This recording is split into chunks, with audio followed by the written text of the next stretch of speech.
গন্ধে আমি মাতোয়ারা, যার প্রেমে আমি পাগল পারা, যার গন্ধে আমি মাতোয়ারা, যার সুবাস পেয়ে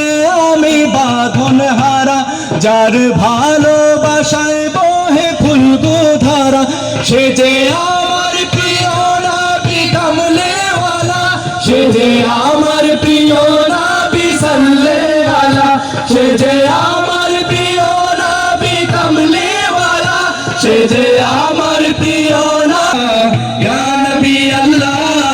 ইয়া শফি আল্লাহ, ইয়া রাসূল আল্লাহ, রাসূল আল্লাহ, ইয়া হাবিব আল্লাহ, যার আলোতে ভুবন আজ আলোকিত, যার প্রেমেতে সবাই আজ পুলকিত, যার